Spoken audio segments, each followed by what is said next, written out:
ভাইয়া মালয়েশিয়ার calling visa নাকি শুরু হয়ে গেছে, কবে থেকে মেডিকেল করবেন, খরচ কত টাকা লাগতে পারে, কোন কোন সেক্টর নিয়ে কাজ করতেছেন, বা কবে থেকে আমরা কলিং এর মুখ দেখতে পারি, ওভারঅল কি হচ্ছে, এই কোয়েশ্চেন আপনারা কমেন্ট সেকশন বা আদার্স অনেক জায়গাতেই করতেছেন।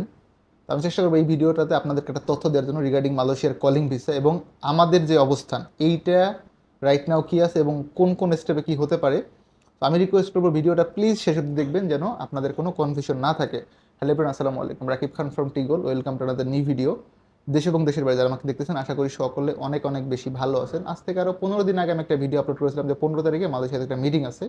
এটা অলরেডি বাস্তবায়ন হয়ে গেছে, আপনারা দেখতে পাচ্ছেন। আমাদের মাননীয় উপদেষ্টা ডক্টর মোহাম্মদ আসিফ নজরুল স্যার গিয়েছিলেন ওইখানে, উনি নিজে একটা ফেসবুক ভিডিও ওনার ওয়ালেই আপলোড করে দিয়েছেন, এটা আপনারা দেখে নিতে পারেন। পাশাপাশি এই যে মার্কেট রিওপেনের যে ব্যাপারটা, এখানে আমাদের প্রধান উপদেষ্টা ডক্টর মোহাম্মদ ইউনূস স্যারের অনেক বড় একটা ভূমিকা আছে। তো আমি আমার পক্ষ থেকে মন্ত্রণালয় প্লাস হচ্ছে বিএমইটি সচিব স্যার যারা আছেন এই ব্যাপারে কাজ করেন সবার প্রতি অনেক কৃতজ্ঞ এবং ধন্যবাদ জানাচ্ছি আমাদের প্রতিষ্ঠানের পক্ষ থেকে বা আমি নিজে। বিকজ এই যে এত বড় একটা শ্রমবাজার আমরা আবার পেতে যাচ্ছি, এখানে আমাদের অনেক অবদান আছে, প্রত্যেকটা ব্যক্তি কাজ করছে। আমি কোনো দলের কথা বলতেছি না ভাই, রাজনৈতিক কোনো বিষয় আমি নাই, মানে আমি কোনো রাজনৈতিক দলকে সমর্থন বা অসমর্থন কোনোটাই করি না। আমি একজন সাধারণ নাগরিক হিসেবে মানে চলাফেরা করি, এইটা হচ্ছে আমার পরিচয়। সো বর্তমানে যারা দায়িত্বে আছেন ওনাদের একটা অবদান আছে, এইটা আমি স্বীকার করি এবং ওনাদেরকে আমি আমার পক্ষ থেকে একটা থ্যাংক ইউ দিচ্ছি। প্রথম স্লটে যারা গতবার যেতে পারেনি ওইখান থেকে 9,000 সামথিং ওয়ার্কার নেওয়া হবে। যদি সংখ্যাটা 17,000 18,000 ছিল, তো ব্যাচ ওয়াইজ প্রথম ব্যাচের একটা গ্রুপ যাবে। এখন যেইটা আপনাদের এটা হচ্ছে একটা সেক্টর। বেসিক্যালি আপনাদের যে কোয়েশ্চেন থাকে কলিং ভিসার আপডেট কি, কবে থেকে মেডিকেল শুরু হচ্ছে, কোন কোন সেক্টর, এইগুলো আমি একটু আলোচনা করছি বিস্তারিত। এইটা শুধুমাত্র আমাদের একার ক্ষেত্রে না, ওভারঅল সবার জন্য প্রযোজ্য হবে। এখন দেখেন, আমি বললাম যে ঠিক আছে কালকে থেকে আপনারা আসেন মেডিকেল করেন।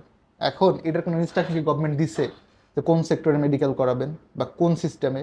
ভিসা কীভাবে হতে পারে? FWCMS হবে নাকি KDN হবে নাকি ম্যানুয়াল সিস্টেম হবে? আপনি আমি এখন অবধি কেউ নিশ্চিত না। কোন সেক্টরে কাজ করবেন? প্লান্টেশন নাকি কনস্ট্রাকশন নাকি ফ্যাক্টরি নাকি A to B, মানে এজেন্ট যেগুলো ভিসা, অনেকবার সার্ভিস সেক্টর, আপনি আমি কি এখন অবধি ক্লিয়ার না।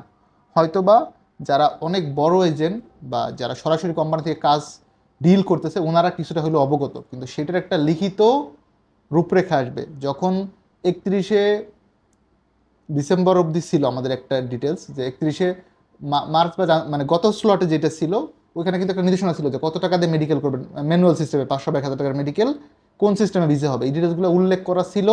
এবং ফ্লাইট কবে থেকে শুরু হবে এবং কবে নাগাদ শেষ হবে, লাস্ট কোন দিন অবধি সরকার ম্যান পাওয়ার দিবে, এটাও কিন্তু স্পেসিফিক উল্লেখ করা ছিল।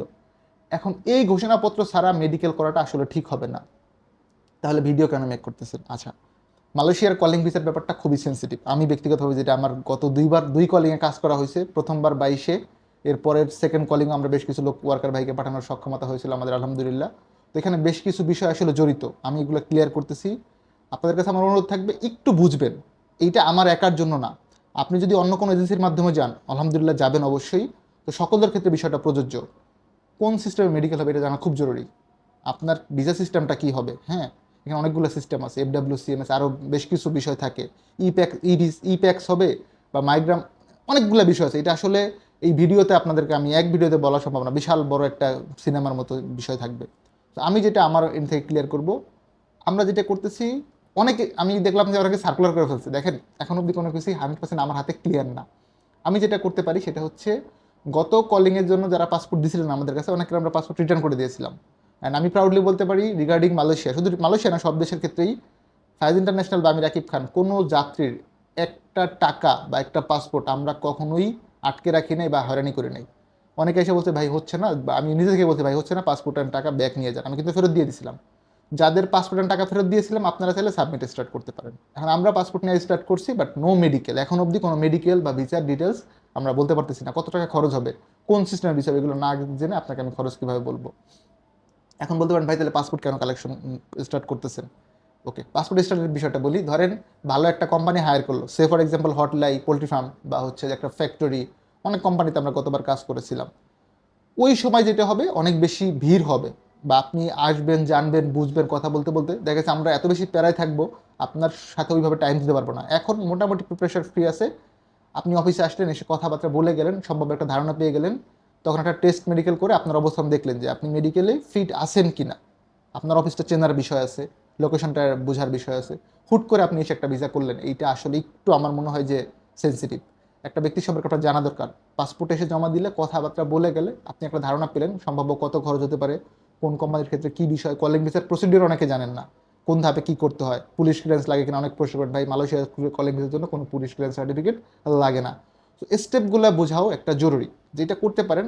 বিশেষ করে যাদের পাসপোর্ট ফেরত দেওয়া ছিল আপনাদের অগ্রাধিকার থাকবে সবার আগে, আপনারা এসে সাবমিট করেন। নতুন করে যদি কেউ পাসপোর্ট সাবমিট করতে চান ইউ ক্যান পাসপোর্ট সাবমিট করে রাখতে পারেন যে ভাই আমি প্লান্টেশনে যাবো, এগুলো আমরা আলাদা সেক্টর করবো, আমি কনস্ট্রাকশন আমরা আলাদা একটা বান্ডেল করবো, আমি প্লান্টেশন আলাদা বান্ডেল করবো, আমি হচ্ছে সার্ভিস সেক্টর আলাদা বান্ডেল করবো, আমি A to B আমরা স্লট ওয়াইজ ভাগ করে নিব। এরপরে যেটা হবে, যখন স্টার্ট হবে একটা সেশন আমরা হাতে পাবো।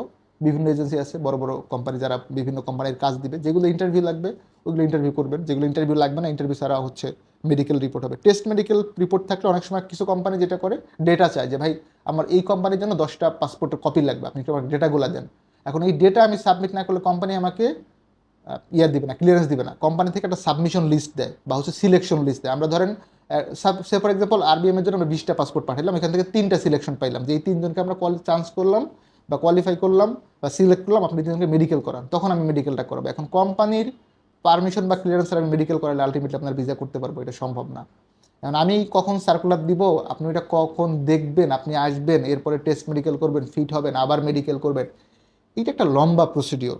তো এই ক্ষেত্রে হয় কি বিষয়টা একটু ক্রিটিক্যাল। আমি বলতেছি না শুধু আমার ক্ষেত্রে, আপনি যে এজেন্সির মাধ্যমে যাওয়ার নিয়ত রাখতেছেন বা যার মাধ্যমে যেতে চাচ্ছেন ওনাদের সাথে আপনি কন্ট্যাক্ট করেন, কথাবার্তা বলেন, বলে একটা প্রাইমারি ইনিশিয়ালি সব কিছু আগিয়ে রাখেন। এরপরে যখন দেখবেন যে হ্যাঁ এখন বিভিন্ন উনি সার্কুলার দিয়ে স্টার্ট করছে, আপনারা নিজেরাও দেখবেন আকাশের সার্কুলার কেউ লুকাইতে পারবে না। যখন ফ্লাইট স্টার্ট হবে বা কলিং ভিসা হবে, অবশ্যই এটা সোশ্যাল মিডিয়াতে আমি একা কেন, আমার মতো অনেক রাকিব আছে যারা ভিডিও আপলোড করবে, আপনারা নিজেরাই দেখতে পাবেন যে হ্যাঁ এখন কলিং স্টার্ট হচ্ছে, তখন আপনি সাবমিটটা করতে পারবেন। আরেকটা বিষয় আপনাদেরকে সতর্ক করি, সেটা হচ্ছে যে মেডিকেল না করেই হুটহাট করে অনেকগুলো টাকা কারোর কাছে জমা দিবেন না। এটা আমার ক্ষেত্রেও না। কেন দিবেন না? আপনি এখনও নিশ্চিত না যে কোন সিস্টেমে ভিসা হচ্ছে বা কলিং হওয়া স্টার্ট হয়েছে। দেখেন একদিনে তার কলিং শেষ হয়ে যাবে না, এমন তো লটারি তো আর না, এটা লম্বা সময় অবধি চলবে আশা করি। মালয়েশিয়ার ওয়ার্কার দরকার, সত্যি কথা বলতে আমাদেরও লোক পাঠানো দরকার। আমরা দুই পক্ষে বা দুই দেশে এই ব্যাপারটাতে একমত, এই ব্যাপারে কারো কোনো কনফিউশন নেই। আরেকবার ক্লিয়ার করি, Malaysia need worker and Bangladesh want to send worker, এই দুই ব্যাপারে দুই দেশই একমত। এখন কোন পদ্ধতিতে যাবে, বেশ কিছু বিষয় ছিল যে মানে দুই দেশের ইন্টারনাল অনেক বিষয় থাকে যেগুলো হয়তো অন মিডিয়া বলা বা অন ক্যামেরা বলা পসিবল হচ্ছে না। এই জিনিসগুলো একটা সুরা হয়েছে।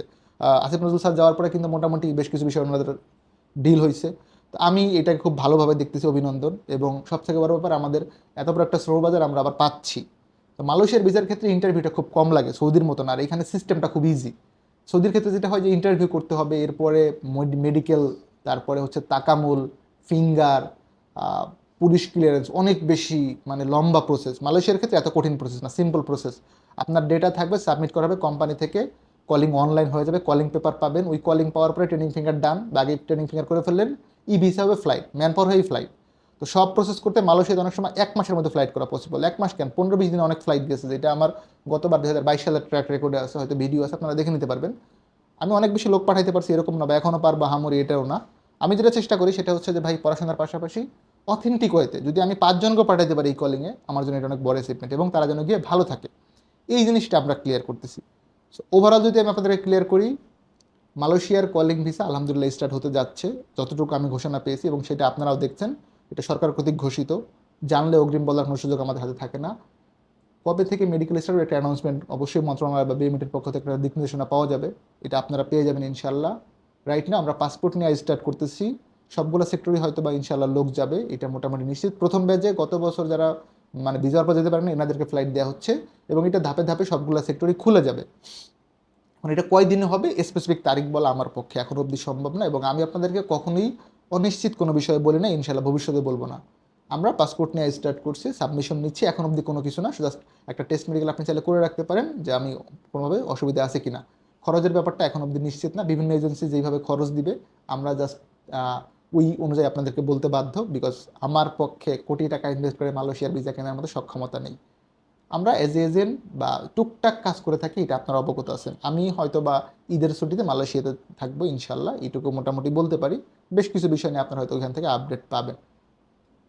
যাদের কাছে জমা দিবেন যে এজেন্সির মাধ্যমে, অবশ্যই আপনি দেখে শুনে যাচাই বাছাই করে দেন, সাবমিট করবেন, কোন ট্রেডে দিচ্ছেন। মালয়েশিয়াতে normally construction, plantation, factory, A to B service sector, এই 5-6টা সেক্টরের ভিসা হয়। তো নার্স, সিকিউরিটি গার্ড এদের জন্য আমরা অনেকদিন থেকে আবেদন করে আসতেছিলাম। যদি আমাদেরকে মালয়েশিয়ান গভর্নমেন্ট সুযোগ দেয় অবশ্যই আমরা তাদের কাছে কৃতজ্ঞ থাকবো। আপনাদের কাছে অনুরোধ থাকবে, অনেকেই দেখেছে একটা ফেক কলিং পেয়েও লাখ লাখ টাকা দিয়ে ফেলতেছেন। ভাই এইটা না করেন, কলিং ভিসা চেক করা যায়, ওয়েবসাইট আছে, আমার অনেকগুলো ভিডিও আছে। প্রয়োজনে আবার ইনশাল্লাহ আমি একটা ভিডিও আপলোড করে দিব আপনি কীভাবে কলিং ভিসা চেক করবেন, আরেকটা করে দেবো কীভাবে আপনি ই ভিসা চেক করতে পারেন, পুলিশ ক্লিয়ারেন্স লাগবে না, টোটাল প্রসিডিওর সম্পর্কে আমি সুন একটা ভিডিও প্রয়োজন আবার আপলোড করে দিব, যেহেতু পূর্বে ছিল 25 সালে কীভাবে হচ্ছে এটা আপলোড করে দিব। যারা আমাদের চ্যানেলটাকে সাবস্ক্রাইব করেন নাই, please do subscribe our channel. আমি আরেকবার রিকোয়েস্ট করতে, যারা এখনও করেন নাই please do subscribe our channel. আমরা কিন্তু একজন প্রবাসীকে, মানে এখন বাংলাদেশে আছেন, ভবিষ্যৎ প্রবাসী হবেন, এমন কাউকে দেশের বাইরে পাঠাবো সম্পূর্ণ বিনা খরচে। যেটা করতে হবে, আমাদের চ্যানেলটাকে সাবস্ক্রাইব করে দিবেন। আমাদের ফেসবুক পেজ আছে টিগোল, ওইটাকে ফলো করে রাখতে পারেন। ইউটিউবে আমরা টুকটাক ভিডিও আপলোড করতেছি, চেষ্টা করতেছি ইনফরমেটিভ কন্টেন্ট ক্রিয়েট করার জন্য। কন্টেন্টগুলো এরকম না যে আপনি এটা দেখে পাসপোর্ট নিয়ে আসবেন। আমার এই কন্টেন্ট দেখে আপনি আপনার পরিচিত যে ব্যক্তি আছে বা যে অফিস আছে তার কাছে সাবমিট করেন। আলহামদুলিল্লাহ, আপনি দেশের বাইরে যদি কোনো উপকারে লাগে আমার ভিডিও, যে ভাইয়ের মাধ্যমে এটা জানতে পারছি, আমার মনে হয় যে এটাই আমাদের অনেক বড় বিষয়। ধরেন পুলিশ ক্লিয়ারেন্স মালয়েশিয়ার জন্য লাগে না, এই তথ্য যদি আমি 100 জনকে বলে বেড়াইতে পারি বা প্রচার করতে পারি, আমার মনে হয় যেটা একটা ভালো বিষয়। অনেকেই ভয় থাকে যে ভাই আমার তো মামলা আছে, পুলিশ ক্লিয়ারেন্স হবে না, মালয়েশিয়া যেতে পারবো। মালয়েশিয়ার জন্য পুলিশ ক্লিয়ারেন্স সার্টিফিকেট লাগে না। ব্ল্যাক লিস্টের যদি কেউ থেকে থাকেন, এটা আপনি আপনার মতো সলভ করবেন। এজেন্সি কখনো ব্ল্যাক লিস্ট নিয়ে কাজ করে না, আর আমি তো ভুলেও না। আর যদি কেউ ব্ল্যাক লিস্টেড হয়ে থাকেন, এটা গোপন করে কেউ ভিসা ইস্যু করবেন না। আলটিমেটলি কিন্তু আপনি ইমিগ্রেশন যাওয়ার পর আপনাকে ফেরত পাঠিয়ে দিবে। তো আপনি এখান থেকে তথ্য গোপন করে গেলেন, ইমিগ্রেশন গিয়ে ফেরত আসলেন, আপনার টাকাগুলো লস হবে ভাই, আপনার জীবন যৌবন সব যাবে, প্লাস ফ্যামিলিও একটা বিশাল ঝামেলায় পড়বে। সো রিগার্ডিং মালয়েশিয়ার কলিং ভিসা, এখন মোটামুটি সবাই জানেন যে calling is going to be open soon ইনশাল্লাহ। প্রথম ব্যাচের যেই এটা খুব শীঘ্রই হয়তো চলে যাবে। আমি আরেকবার কৃতজ্ঞতা জ্ঞাপন করতেছি যারা এটা নিয়ে কাজ করতেছেন, দুই দেশের প্রতি, মালয়েশিয়া প্লাস বাংলাদেশের প্রতি। আমাদের এত বড় একটা মার্কেট রিওপেন হচ্ছে, এটা অনেক ভালো একটা বিষয়। যাদের পাসপোর্ট আমি রিটার্ন করে দিয়েছিলাম, আপনারা অফিসে আসতে পারেন, একটু আপনাদের প্রতি আমার অনুরোধ থাকবে, যদি পসিবল হয় এসে একটু সাবমিট করে দিতে পারেন। নতুন করে যারা আছেন আগে আসবেন অফিসে, যাচাই বাছাই করেন, কথা বলেন, সব কিছু জানেন বুঝেন, দেন সাবমিশন করেন। হুট করে কোনো কিছু না করাই ভালো, তাড়াহুড়োর রেজাল্টটা আলটিমেটলি ভালো হয় না। ধৈর্য অনেক বড় একটা বিষয়, এটা একটু ধরবেন, আদারওয়াইজ কিন্তু আলটিমেটলি হবে। এবং এখন থেকে কন্টিনিউসলি আপনারা আপডেট পাবেন। যখন আমরা দেখবো মেডিকেল স্টার্ট হচ্ছে, বিভিন্ন এজেন্সি স্টার্ট করছে মেডিকেল করা, ডেফিনেটলি আপনাদেরকে আমরা আপডেট দিব। কলিং যখন স্টার্ট হবে, হাতে পাওয়া শুরু হবে, সেটার ভিডিও আপলোড করব, চেষ্টা করব। এই ভিসার ক্ষেত্রে সেটা আপলোড করব। আমার মেসেজটা হচ্ছে রিগার্ডিং কলিং ভিসা, আলহামদুলিল্লাহ এটা এখন মানে পরীক্ষিত প্লাস প্রমাণিত। আপনারা হয়তো প্রিন্ট মিডিয়া বা ইলেকট্রনিক মিডিয়াও দেখতে পাচ্ছেন, আমাদের উপদেশটা অলরেডি আপলোড করে দিছে, যেহেতু উনি এটার দায়িত্বে আছেন। সুতরাং উনি এটা বলার পরে তার কারো কোনো সন্দেহের অবকাশ নেই যে মালয়েশিয়ার কলিং ভিসা খুলতে যাচ্ছে বা খুলতেছে। আই হোপ আমার মেসেজটা ক্লিয়ার। যারা আমাকে নিয়মিত দেখেন, আপনাদের প্রতি এগেইন অনেক বেশি কৃতজ্ঞতা। আপনাদের ইনভাইট রইল for have a cup of tea or coffee for in our office, Fayaz international, H79, পঞ্চমতলা, ব্লক জি, চেয়ারম্যানবাড়ি, বনানী, ঢাকা। ভালো থাকবেন সকলে, দেখা হবে নতুন একটি ভিডিওতে। সে অবধি আল্লাহ হাফেজ, আসসালামু আলাইকুম।